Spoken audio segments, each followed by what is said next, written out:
Every morning before composing new music, Igor Stravinsky reportedly sat at his piano and played a composition by Johann Sebastian Bach. Maybe he did this because he fundamentally understood something that it would take neuroscience about 100 years to properly explain. And that is, your brain doesn't usually leap from what author Stephen Pressfield calls resistance to brilliance. Rather, it needs to cross a bridge. And most mornings, that bridge for me is music.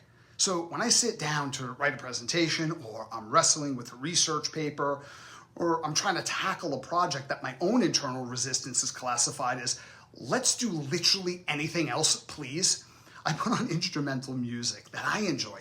This could be a film score, it could be piano, classical music, and within a few minutes, something starts to shift. And it's not that the nature of the work becomes any easier, it's that I all of a sudden start to become more willing and engaged.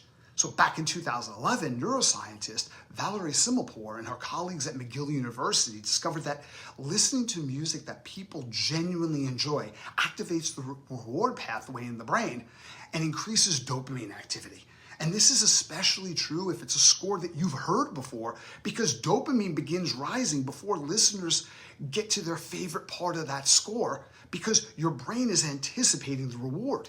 So enjoyable music can activate the brain's reward pathway, which means it can elevate mood, it can reduce perceived stress, and for many people, it can also improve sustained attention during certain type of work, especially when the music is instrumental, which means it doesn't compete with your brain's language processing. And this makes me wonder how many productivity struggles aren't really just about laziness or poor discipline. Maybe they're about poor design. We often try to take difficult things and make them easier. Maybe instead we should spend more time making them more meaningful and more enjoyable.